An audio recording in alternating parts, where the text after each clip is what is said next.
This man claims to have the answer with a software program you can download at an app store. We'll have Harvey and more when we return. Far, we've been traveling far, without a home, but not without us. You're listening to The Rick Ungar Show on SiriusXM Left 127.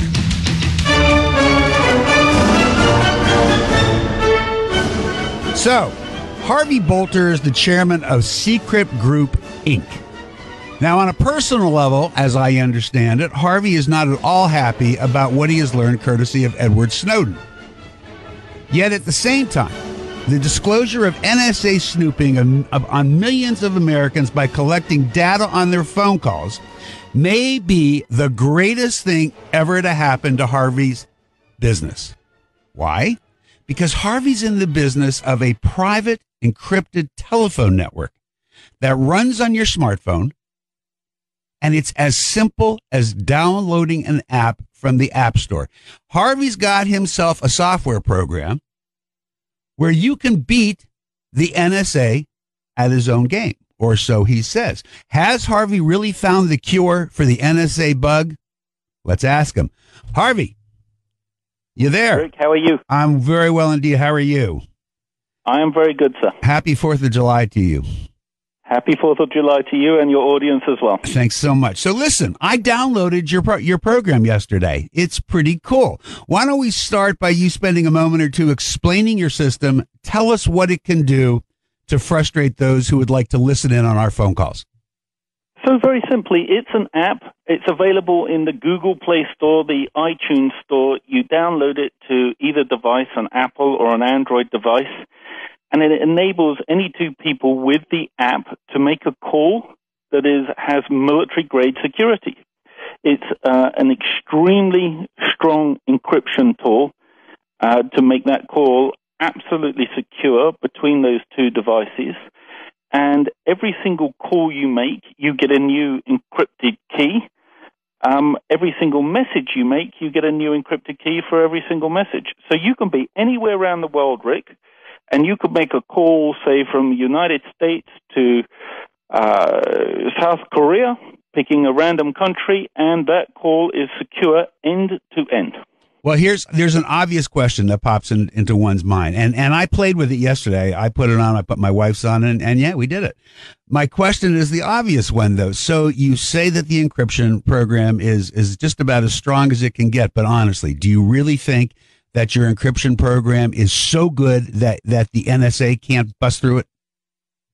Well, here's the thing.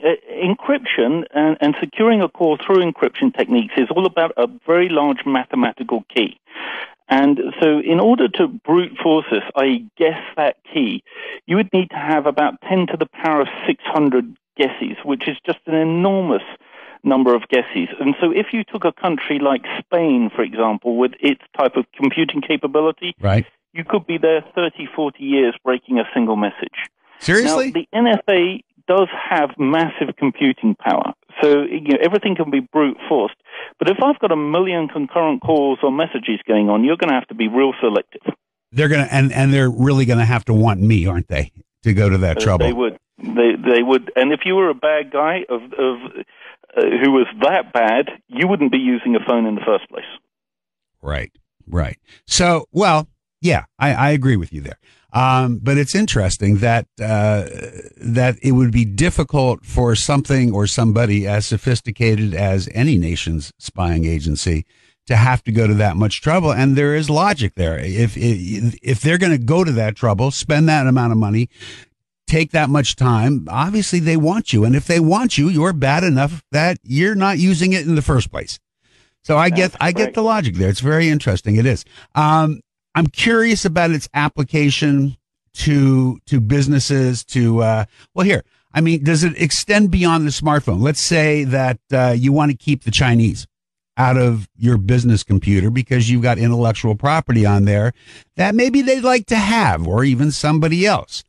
Do you do things that would stop that from happening? Can you give a business that kind of peace of mind? So that's exactly right. That's where we're going. So at the moment we have real-time voice encryption and we have messages, secure, encrypted message service between the two devices. On our roadmap, we will be launching a desktop device, so you can actually call from your computer out to somebody on a mobile phone, and vice versa, and even network them back into a conference calling type situation, overlaying other forms of data as well. So, for instance, email. And so we are specialists in protecting data flying between two endpoints, if you like. And that's critical to business, at the moment, because, we've talked about the NSA and surveillance, in many different forums in the last few weeks. But it's fundamentally important to business to protect their trade secrets, their intellectual property, their military secrets against cyber intercept and cyber attack from all fronts. Interesting. We're talking with Harvey Bolter, who has come up with basically an app. It's an app. You can download it to your smartphone. You download it. You can make telephone calls that are virtually protected from the NSA or anybody else who might want to listen to what you have to say. If you want to get into this conversation, if you've got questions for Harvey, you can give us a call at 866-997-4748. Harvey, you must know quite a bit about hacking, yes? Well, we do. You've got to know quite a lot about hacking and intercept in order to be able to produce a technology like Seecrypt that will, prevent you from those type of intercepts.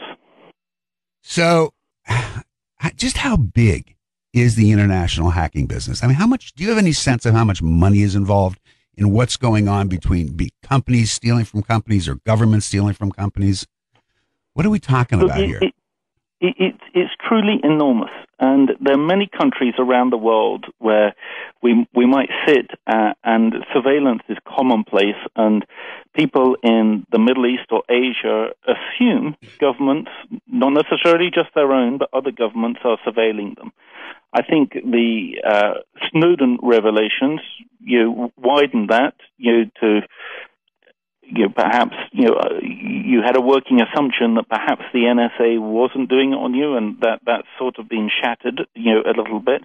But the reality here, Rick, is that you can buy an RF antenna, download a bit of software from the internet, and $700-800, you're up and running, and you're intercepting people. Right. It's really not difficult to do.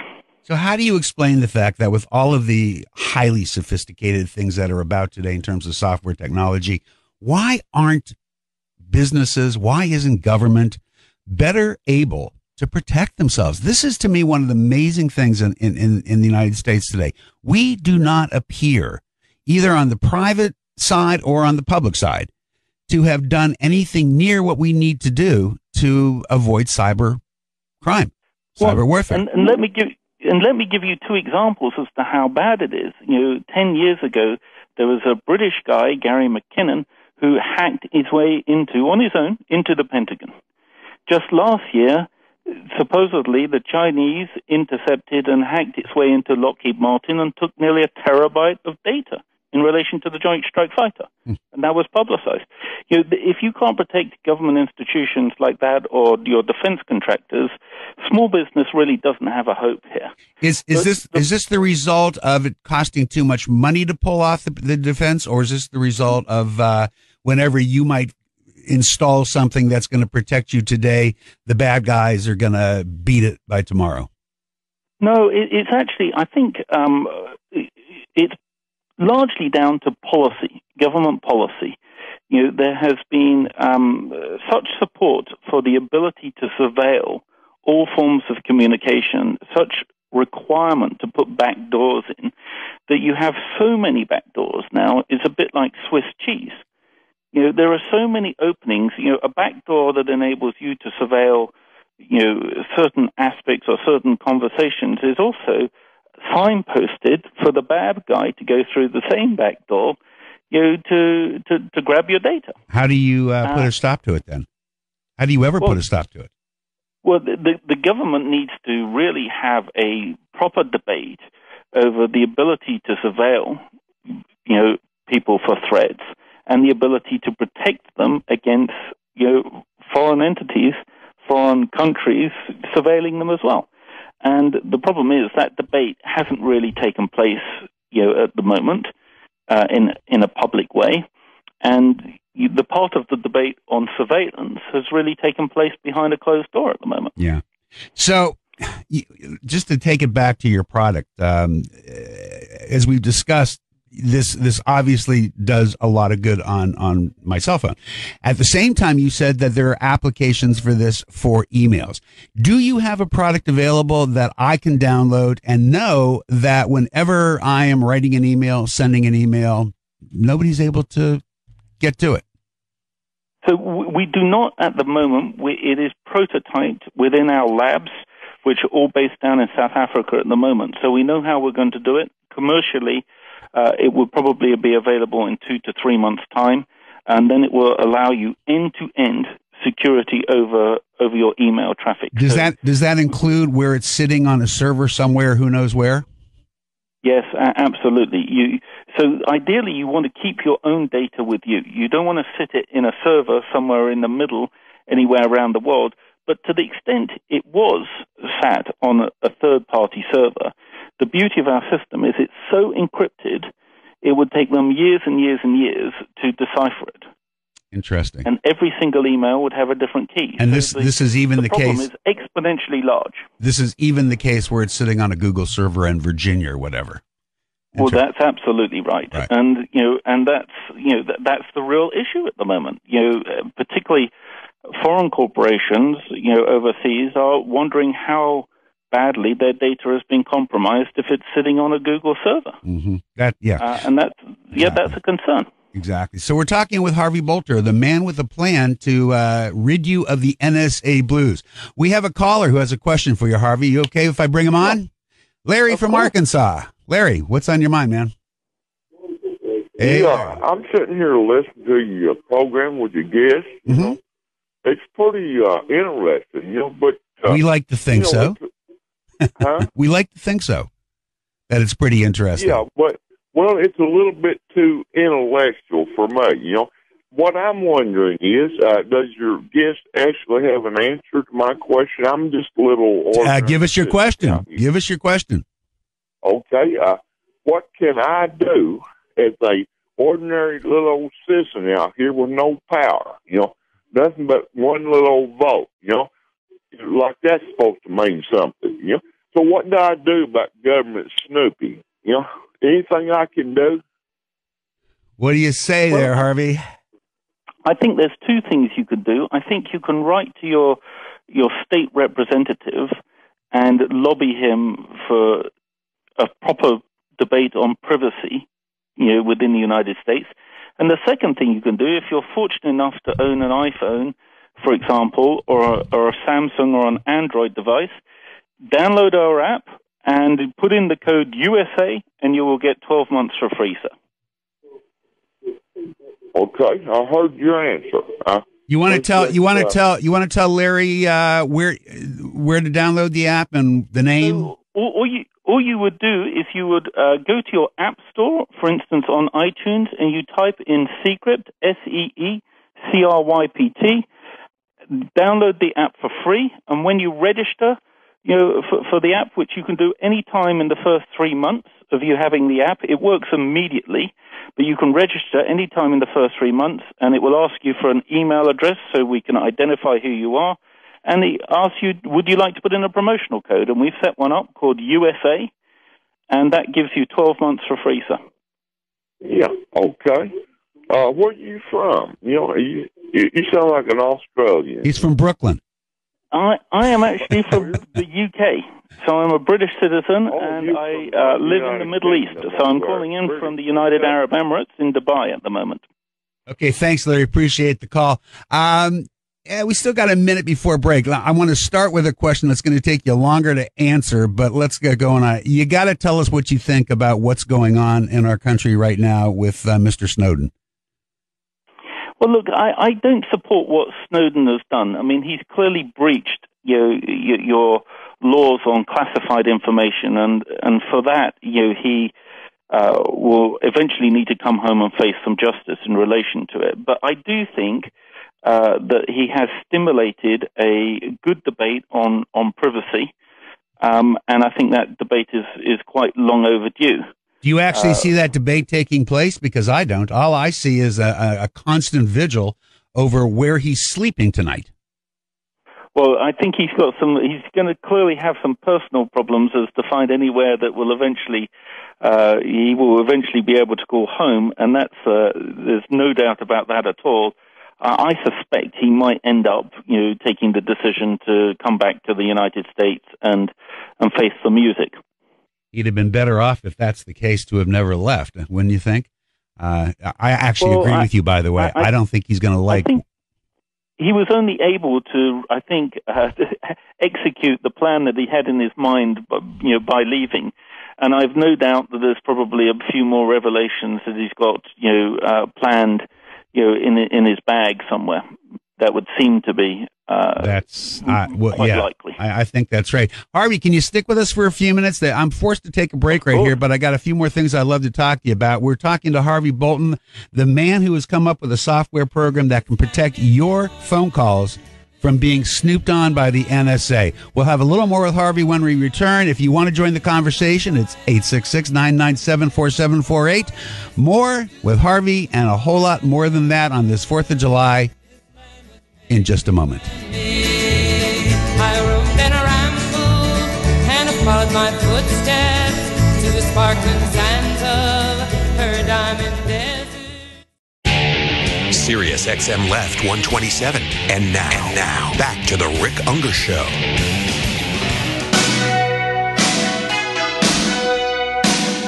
We continue this 4th of July morning with Harvey Bolter, chairman of Seecrypt Group Incorporated. This is a company that has come up with a simple, easy download. You can bring it right down to your smartphone, and you can use this program to protect your calls, to keep anybody, including the NSA or any other spy agency or anybody who might be interested in prying into your business. This will encrypt your calls in a way that nobody can listen in on you. Pretty interesting. Harvey, you still there with us? Yes, I am, Rick. Excellent. So, I want a little comparative analysis. This is really what I wanted to get from you before I let you go. You are an Englishman. We saw some significant issues in England over the past year involving Rupert Murdoch and the whole hacking thing with the telephones. How would you compare the belief structure, if you will, the way people feel about this kind of, I call it semi-spying. I can't bring myself to call it spying on the American people, because I do recognize that while they're collecting all this metadata, it's not like somebody's sitting there pushing a button and listening to the words that we say, unless there's a reason. There's simply too many calls. But how would you compare the public's attitude towards this in the United States versus a country like England? Well, I think, Rick, we had obviously a very significant news event when the News of the World was caught. Indeed. Hacking, 3,000-4,000 people, real-time, conversations, their voicemail, and all sorts of other things. And that was a fairly explosive issue in the UK. And so I think the population in the UK have sort of seen the hacking scandal, if you like, and so are perhaps a bit more thick-skinned to it now, because that happened, with News Corporation, in the United Kingdom. In America, I don't think the concept of people being listened to has really been appreciated fully by the electorate. You think it's out of sight, out of mind? We kind of know that it must be going on, but we'd rather not think about it. Well, I think that's right. I mean, you do see a lot of newspaper articles and journalists reporting on cyber threat, but I think many people had the view that, well, it hasn't happened to me, or sure, I don't have a secret, and they kind of forget that actually whilst they might not have secrets, they've got a lot of private information that they might want to keep private, whether it's healthcare records or banking records or the passwords to the telephone banking system, and these things they should be keeping private. Harvey, if you hear that music, you know what that means? It it means I got to let you go. They're forcing me into a hard break. So can I just thank you? I want to thank you for joining us. I really do appreciate it. I'm going to do a quick commercial for Harvey here because I like the product. Go to your app store, look for Seecrypt, Seecrypt. Download it and give it a try. He's giving you a year for free. What do you got to lose? You might find it interesting. Again, thanks, Harvey. When we return, political funny man.